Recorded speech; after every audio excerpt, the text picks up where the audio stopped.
నమస్తే, welcome to mechanic TV. ఆఫ్ఘనిస్తాన్లో పరిస్థితులు రోజు రోజుకు దిగజారుతున్నాయి.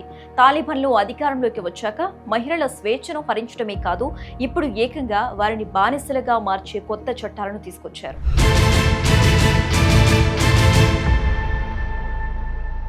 అవును, మీరు విన్నది నిజమే. తాలిబాన్ సుప్రీం లీడర్ హిబతుల్లా అఖుందుజాదా సంతకం చేసిన కొత్త క్రిమినల్ కోడ్ ఇప్పుడు ప్రపంచవ్యాప్తంగా ఆందోళన రేకెత్తిస్తోంది. మనుషులను స్వేచ్ఛ జీవులు, బానిసలు అని వర్గీకరిస్తూ తీసుకొచ్చిన ఈ చట్టం ఆఫ్ఘన్ మహిళల పాలిట నరకంగా మారింది. అసలేంటి ఈ కొత్త చట్టం? దీని వెనుక ఉన్న భయంకరమైన నిజాలేంటి?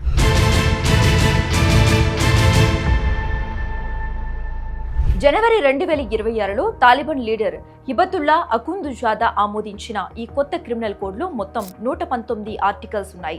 రహదారి వంటి మానవ హక్కుల సంఘాలు బయటపెట్టిన వివరాల ప్రకారం ఈ చట్టం ఆఫ్ఘన్ సమాజాన్ని నిలువునా చీల్చేస్తుంది. ఇందులో అత్యంత దారుణమైన విషయం ఏంటంటే ప్రజలను స్వేచ్ఛా పౌరులు, బానిసలు అని చట్టపరంగానే వర్గీకరించడం. అంతేకాదు, శిక్షలు విధించడంలో కూడా కుల వివక్ష లాంటి విధానాలని తెచ్చారు. సమాజాన్ని 4 వర్గాలుగా విభజించారు. మత పెద్దలు, ఎలైట్ వర్గం, మధ్య తరగతి, దిగువ తరగతి. ఒకే నేరానికి మత పెద్దలకు కేవలం సలహా ఇచ్చి వదిలేస్తే పేదవారికి మాత్రం జైలు శిక్షతో పాటు కొరడా దెబ్బలు కూడా విధిస్తారు. ఇది 21వ శతాబ్దంలో బానిసత్వాన్ని చట్టబద్ధం చేయటమే అని విశ్లేషకులు మండిపడుతున్నారు.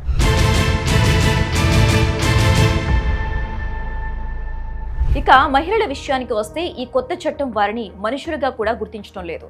వారిని కేవలం పురుషుల ఆస్తిగా, బానిసలుగా చూస్తోంది. మహిళలను వంటింటికే పరిమితం చేస్తున్నారు. సంతానాన్ని కానీ మిషన్లుగా చూస్తున్నారు. భర్త అనుమతి లేకుండా మహిళలు ఇంటి గడప దాటకూడదు.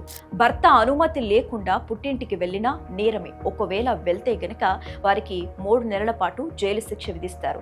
భార్యను క్రమశిక్షణలో పెట్టే అధికారం భర్తకు కట్టబెట్టారు. భర్త కొడితే అది నేరం కాదు. ఒకవేళ భర్త కొట్టడం వల్ల భార్యకు ఎముకలు విరిగినా లేదా తీవ్రమైన గాయాలైతేనే అప్పుడు మాత్రమే భర్తకు శిక్ష పడుతోంది.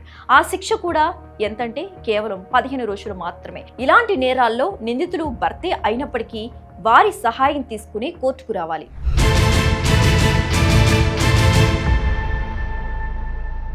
జంతువులను హింసిస్తే ఉండే శిక్ష కంటే మహిళలను హింసిస్తే ఉండే శిక్ష తక్కువగా ఉందంటే అక్కడి మహిళల పరిస్థితి ఏంటో అర్థం చేసుకోవచ్చు. అప్పుడే అయిపోలేదు. మత మార్పిడికి పాల్పడితే మహిళలకు యావజ్జీవ కారాగార శిక్ష విధించే అవకాశాలున్నాయి. పొరుగువారు పాపం చేస్తున్నారని తెలిస్తే అది అధికారులకు చెప్పకపోవటం కూడా నేరమేనట. దీనివల్ల ప్రతి ఒక్కరూ గూఢాచారులుగా మారిపోవాల్సిన పరిస్థితి. డాన్స్ చేయడం, పాటలు పాడటం లేదా కళలను ప్రదర్శించడం అక్కడ పూర్తిగా నిషేధం.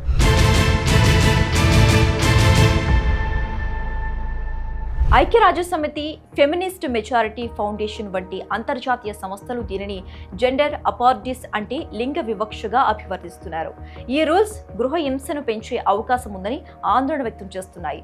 ఆఫ్ఘనిస్తాన్లో న్యాయం అనేది ఇప్పుడు మత పెద్దల దయా దాక్షిణ్యాలపై ఆధారపడి ఉంది. న్యాయవాదులు లేరు, ఆధారాలు అక్కర్లేదు. కేవలం నిందితుల ఒప్పుకోలు లేదా సాక్షుల మాటలే శిక్షకు ప్రామాణికం. ప్రపంచం ఎంత అభివృద్ధి చెందుతున్నా ఆఫ్ఘన్ మహిళలు మాత్రం చీకటి యుగంలోకి నెట్టివేయబడుతున్నారు. నరకి యాతన అనుభవిస్తున్నారు. ఈ కొత్త చట్టం ఆ దేశాన్ని ఎక్కడికి తీసుకెళ్తుందో చూడాలి.